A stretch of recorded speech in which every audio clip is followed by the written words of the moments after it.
का हर क्षण निर्णय का क्षण होता है। प्रत्येक पद पर दूसरे पद के विषय में कोई निर्णय करना ही पड़ता है और निर्णय अपना प्रभाव छोड़ जाता है। आज किए गए निर्णय भविष्य में सुख अथवा दुख निर्मित करते हैं, ना केवल अपने लिए, अपने परिवार के लिए भी, आने वाली पीढ़ियों के लिए भी। जब कोई दुविधा सामने आती है तो मन व्याकुल हो जाता है, अनिश्चय से भर जाता है। निर्णय का वो क्षण युद्ध बन जाता है और मन बन जाता है युद्ध भूमि। अधिकतर निर्णय हम दुविधा का उपाय करने के लिए नहीं, केवल मन को शांत करने के लिए लेते हैं। पर क्या कोई दौड़ते हुए भोजन कर सकता है? नहीं। तो क्या युद्ध से जूझता हुआ मन कोई योग्य निर्णय ले पाएगा? वास्तव में शांत मन से जब कोई निर्णय करता है तो अपने लिए सुखद भविष्य बनाता है। किंतु अपने मन को शांत करने के लिए जब कोई निर्णय करता है तो वो व्यक्ति भविष्य में अपने लिए कांटों भरा वृक्ष लगाता है। स्वयं विचार कीजिएगा।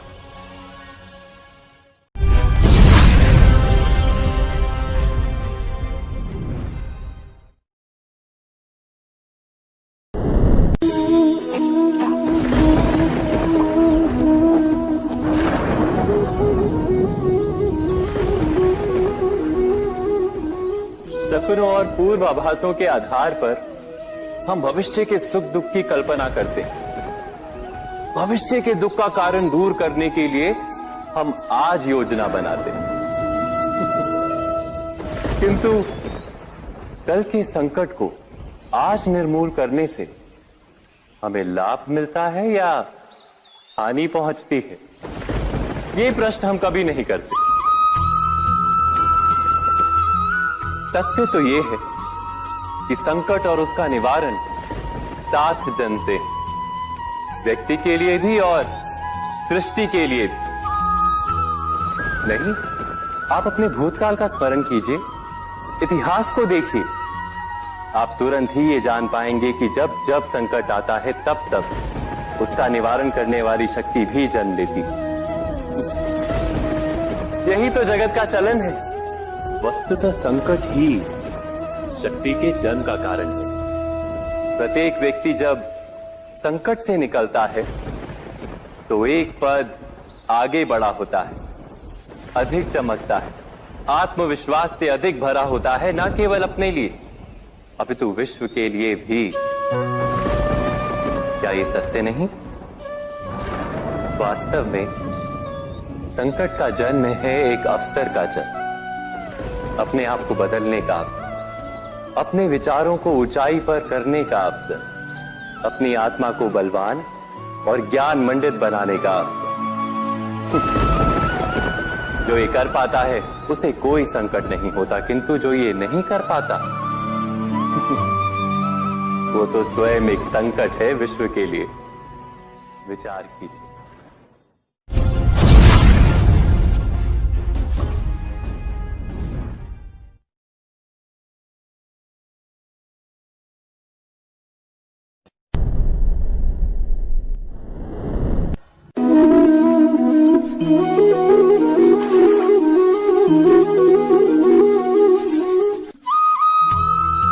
जीवन में आने वाले संघर्षों के लिए जब मनुष्य स्वयं को योग्य नहीं मानता, जब उसे अपने ही बल पर विश्वास नहीं रहता, तब वो सद्गुणों को त्याग कर दुर्गुणों को अपनाता है।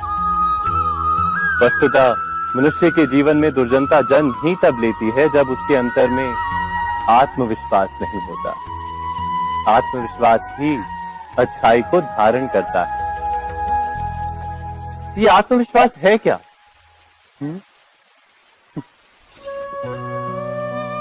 जब मनुष्य ये मानता है कि जीवन का संघर्ष उसे दुर्बल बनाता है, तो उसे अपने ऊपर विश्वास नहीं रहता। वो संघर्ष के पार जाने के बदले संघर्ष से छूटने के उपाय ढूंढने लगता है। किंतु जब वो ये समझता है कि ये संघर्ष उसे अधिक शक्तिशाली बनाते हैं, ठीक जैसे व्यायाम करने से देह की शक्ति बढ़ती, तो प्रत्येक संघर्ष के साथ उसका उत्साह बढ़ता है। अर्थात आत्मविश्वास और कुछ भी नहीं, मन की स्थिति, जीवन को देखने का दृष्टिकोण मात्र है। और जीवन का दृष्टिकोण तो मनुष्य के अपने वश में होता है। स्वयं विचार कीजिए।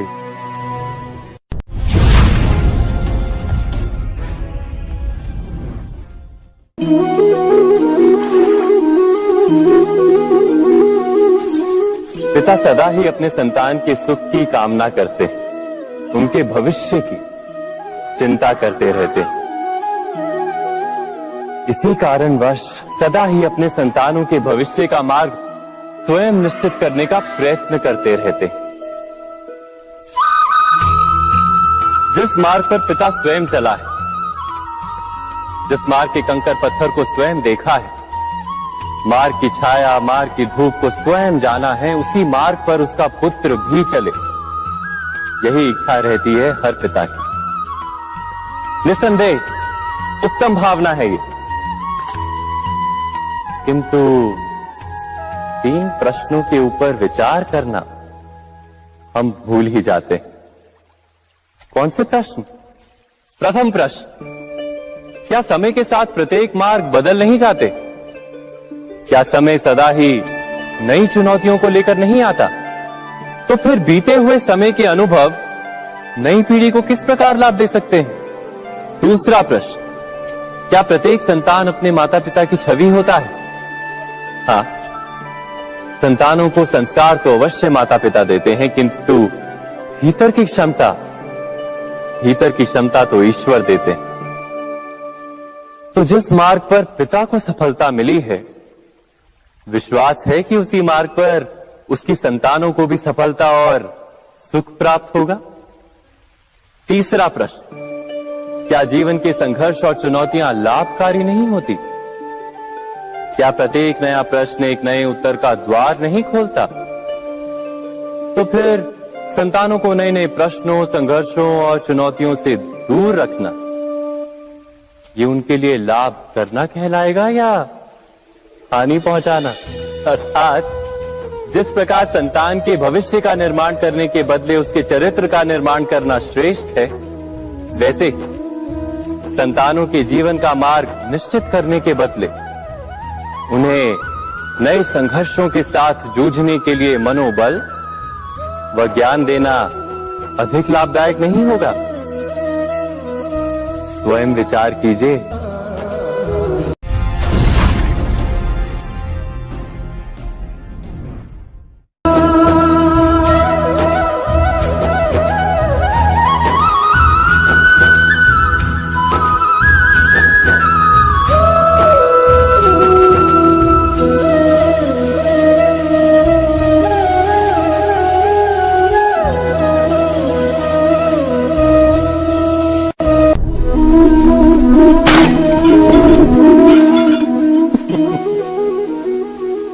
कभी कभी कोई घटना मनुष्य के जीवन की सारी योजनाओं को तोड़ देती और मनुष्य उस आघात को अपने जीवन का केंद्र मान लेता।